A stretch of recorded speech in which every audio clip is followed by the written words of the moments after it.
editing Candy. But this is also the introduction to this video. I want to start this video by explaining what's happening. Ooh, we're already getting there. This is my sort of mental health journey. And we've been covering this in vlogs. And I think some people have been asking me about it.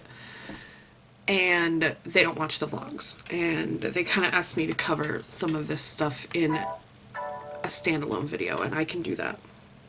And so that's what we're going to do. Disclaimer, I'm not a doctor. This is just my personal experience, my personal choices. I do not recommend this for anyone else. Do not do what I did. Talk to your doctor and don't do this alone. So my story starts back in April, and I got so tired of all the ups and downs, even being on medication. Really, Harriet. Yeah, you don't fit back there anymore because you're a big cat now. You're not no little baby no more. You're still a little, but you're not a baby no more.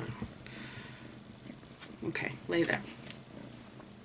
So anyway, back in April, I just really started evaluating what I was doing.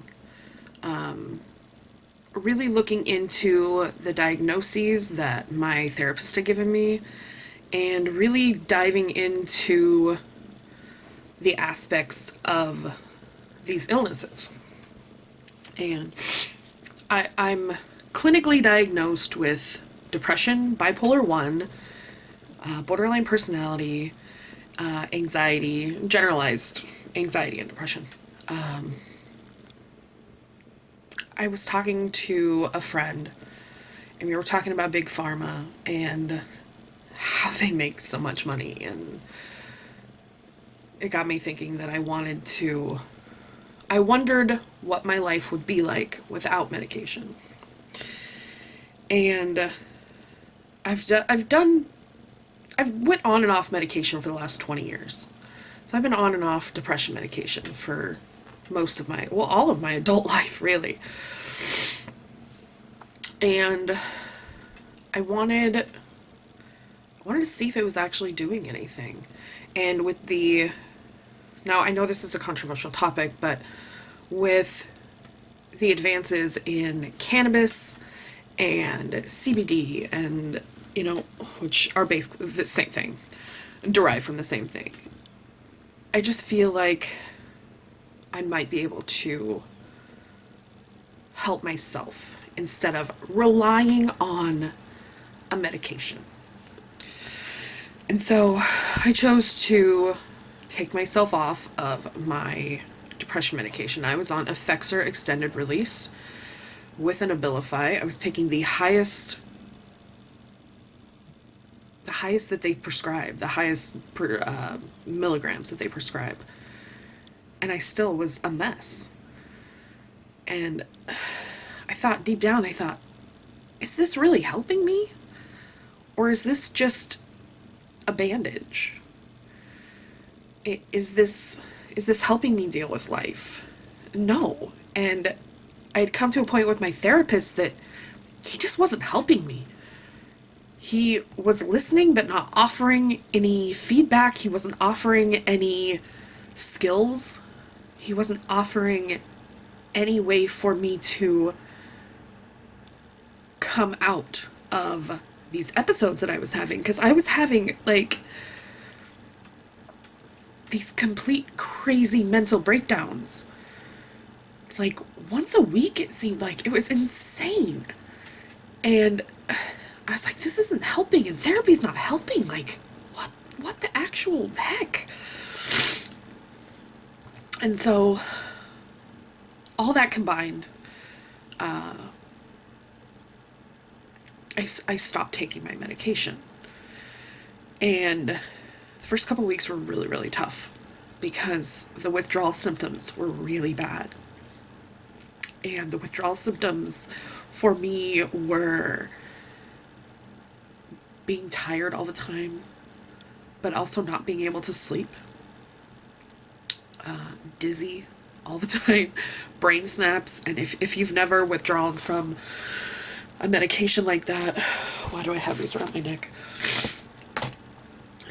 It sends these like electric shocks through your brain, and they call them brain snaps.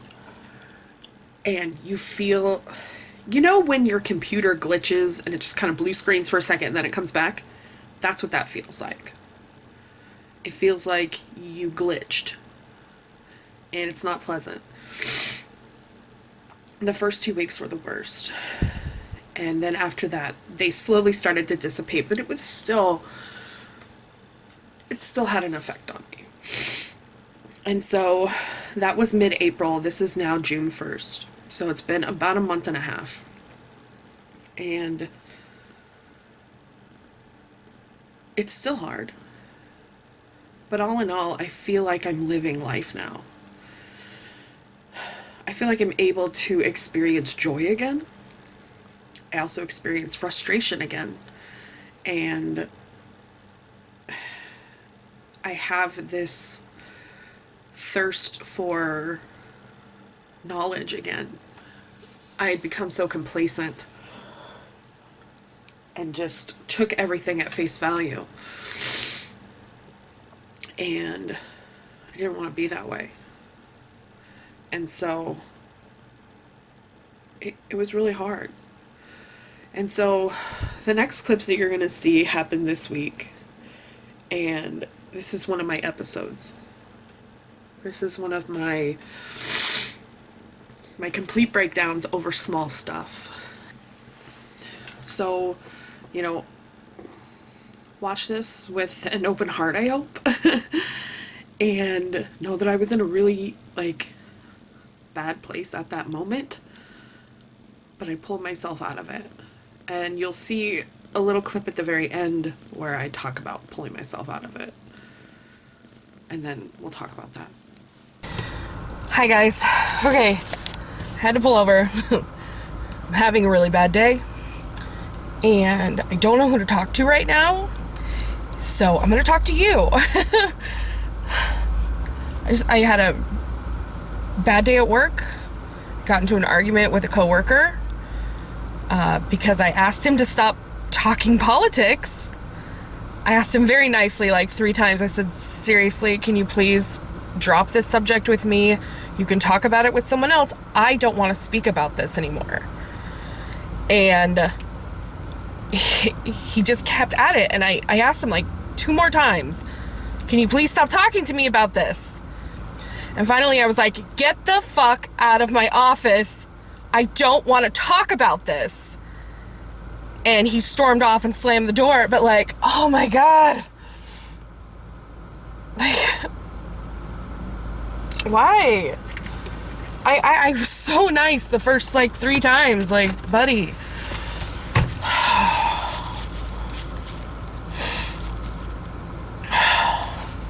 And then I had a disagreement with one of my friends about, I misinterpreted something that was said. And I feel stupid now. And they're not mad at me or anything. I misinterpreted something and took it for something that it wasn't.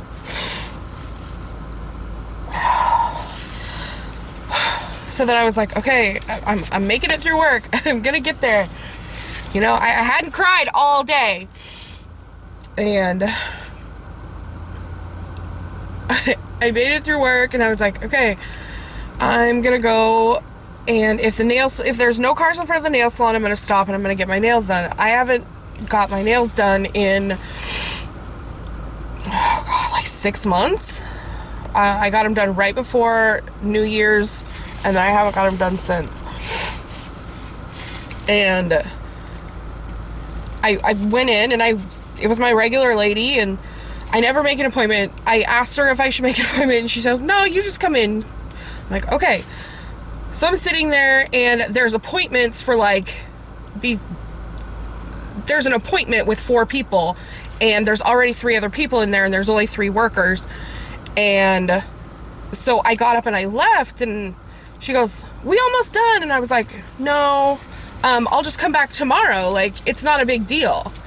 And then I got to the car and I started having a panic attack that I like had done something wrong. Like, I just like, everything today has just been causing me to freak out, and I don't know why.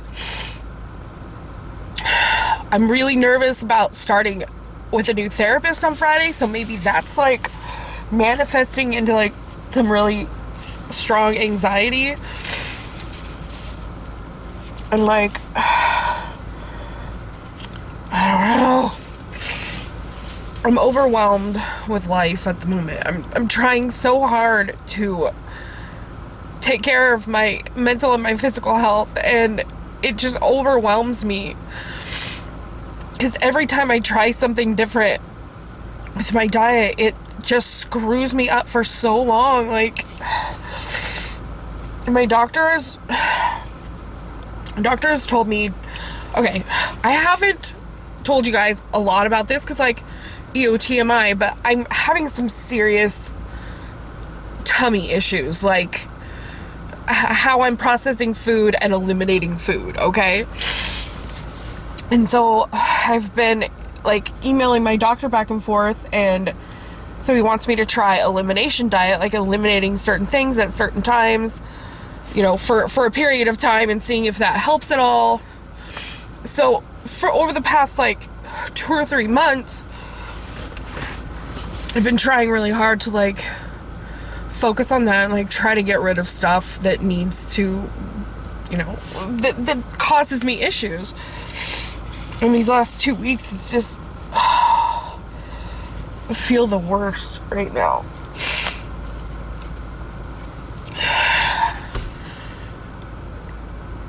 And then I get all these like rude comments about how I shouldn't be eating like that, and like, it gets to me because I just want to like, I want to include people that watch my videos in my videos, and that was kind of the point of these cooking videos, was that I got to bring in some of the viewers and like hopefully make them feel special if I made their recipe, and then to get so much hatred and mean things said to me just because like because the recipe is not like super healthy. But like, that's not how I'm eating like every single day. Like 3 recipes took me like a month to film, and like people are just assholes, and I don't want to quit YouTube because I love it so much, but it's not good right now. I'm trying so hard, and I just keep getting beaten down. And I know there'll be tons of comments that are like, "Don't listen to those jerks, they're just assholes, blah blah," and I know that, but like, it's hard. It's hard to ignore someone who goes on 7 or 8 different videos just to say the same mean thing about you. And even the spam filter doesn't catch all of them. It's just like,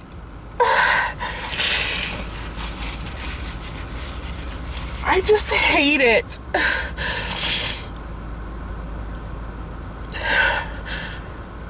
I want to be a strong person, and I want to be able to have these things roll off my back, but sometimes it just can't. You guys are never gonna see this. I'm not gonna include this.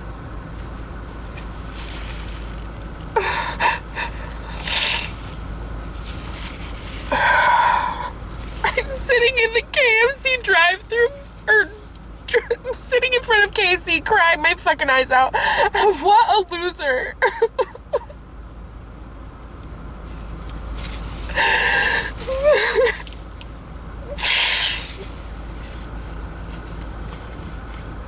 The one person I want to text, I can't.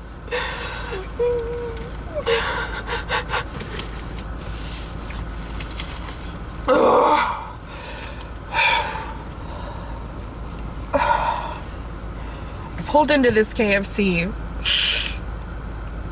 because I was gonna get food. And I started worrying about, like, is that okay for me? Should I be doing that? And it's not.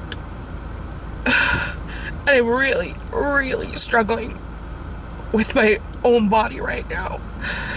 And all I want to do is eat some fucking fried chicken. And it's so stupid.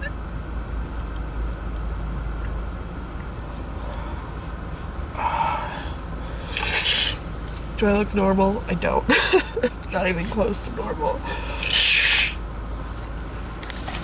Okay, here's the aftermath. I made it home. I sat there for probably 30 minutes and I let myself calm down. And then I drove around a little bit and I came home. I talked myself out of stopping for fast food. I talked myself out of driving out to the water. I came home. I laid with the kittens for a little bit, and then I got up and I said, okay, you need to eat, because my blood sugar was super low. I was shaking, and I made this. It's asparagus, bacon, and sunflower seeds. My fridge is empty. I needed to go grocery shopping today, but I didn't want to go after this. And I did get a text from my friend. I had sent a text that I needed to talk, and they got back to me and they helped me a little bit. But I mostly talked myself down, and I feel stupid now, but if this is what it takes for me to work through this stuff, then that's what I want to do. Okay, so you can see that I had a rough day, but my inner voice pulled me out of it. And I don't think that inner voice was able to, hey, don't play with that. My inner voice was silenced before. I feel like the medications really silence that inner voice. And so now she's able to speak up and she's able to help me. I don't know if I actually have like bipolar or, you know, what. I from looking into things, I know that I feel like borderline personality is where my largest chunk of my mental illness lies. And borderline personality, let me read you what the National Institute of Mental Health, I wanted to make sure I got that right, what they describe as borderline personality. Borderline personality disorder is a mental illness marked by an ongoing pattern of varying moods, self-image, and behavior. These symptoms often result in impulsive actions and problems in relationships. People with borderline personality disorder may experience intense episodes of anger, depression, and anxiety that can last from a few hours to days. I feel like my mental illness lies in BPD. And let me read a little bit more. People with borderline personality may experience mood swings and display uncertainty about how they see themselves and their role in the world. As a result, their interests and values can change quickly. I feel like that's me. People with borderline personality disorder also tend to view things in extremes, such as all good or all bad. Their opinions of other people can also change quickly. An individual who is seen as a friend one day may be considered an enemy or traitor the next. These shifting feelings can lead to intense and unstable relationships. See my entire relationship with Xavier, and that is how it's described. Other signs or symptoms may include efforts to avoid real or imagined abandonment, such as rapidly initiating intimate relationships or cutting off communication with someone in anticipation of being abandoned. A pattern of intense and unstable relationships with family, friends, and loved ones, often swinging from extreme closeness and love to extreme dislike or anger.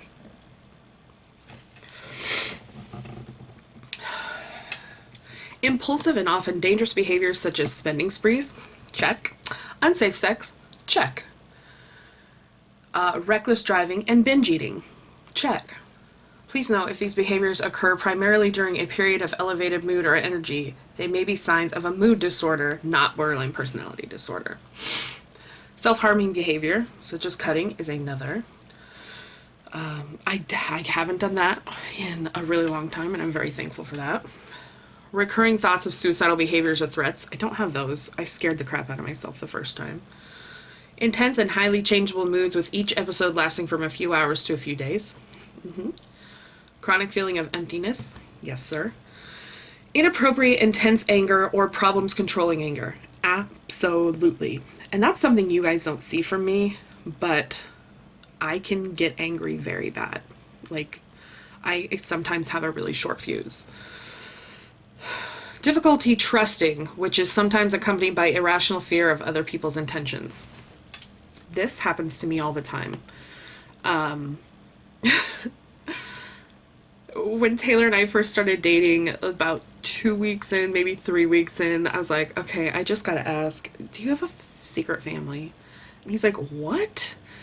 And I go, I just have this irrational fear that, you know, because I've never been to your place. We don't hang out at your place, which he's staying with friends, or so he told me. And so I, in my head, because I'm just like, this is what I do, I was like, you have a secret family. I just know that you go home to a wife and 2 kids after we hang out. And he's like, you're being ridiculous. And he had to prove to me that, like, he didn't have a secret family. And it was so, like, oh, that's the kind of crap that I do, is I question whether my friends actually like me, or whether they want to actually be my friend. What they're getting out of it, I don't know, but like, they're obviously getting some sort of enjoyment out of being my friend, and so they obviously aren't doing it because they actually like me. That's how I look at it.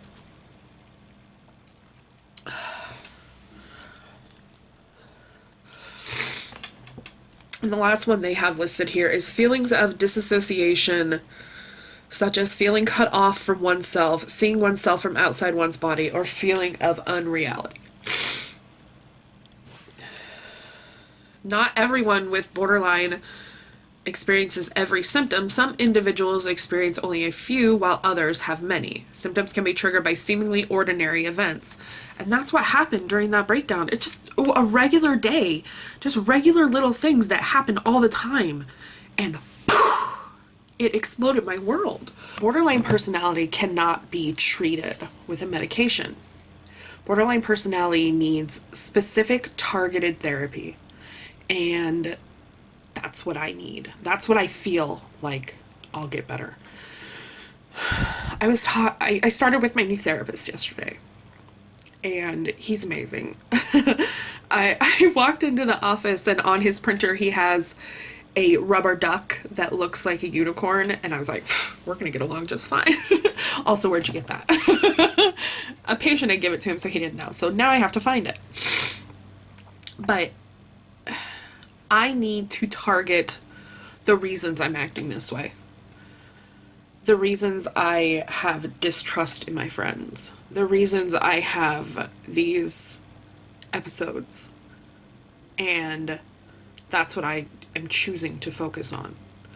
Again, I'm not a doctor. I understand that depression and anxiety and all these, bipolar can be and are treated with medications. It's a chemical imbalance in your brain. I get it. This is my personal choice and how I personally feel and what I want to do for my mental health. This is what I feel like will help me. I'm not against going back on medication. If I'm dealing with a doctor, my primary care, a psychotherapist, and a regular therapist, like a counselor type person. He's a family and marriage counselor. That's what he specializes in. And so with those three people and myself, I'm working on my brain. And while I'm working on my brain, I'm trying to work on my heart and my body. And, you know, it's a lot. Life is a lot. And the reason I'm sharing all of this is to hopefully bring some light to someone who maybe doesn't understand why they're acting so weird. Or maybe doesn't know what to do with their own mental health. And I'm not giving advice, but I want you to see that you're not alone, and that maybe you and your doctor can find the best treatment for you, because this treatment is all individual. Treatment of mental health is an individual thing, and we each need to learn how to care for ourselves in the best way. And so I wanted to share how I was treating myself and how I'm going to bring myself out of this. So I hope that you guys will come along with me, and hopefully there'll be happier videos where I'm not having breakdowns, and hopefully I'll be back. Well, I don't even want to say back to where I was, because I'm not living the life that I want to live.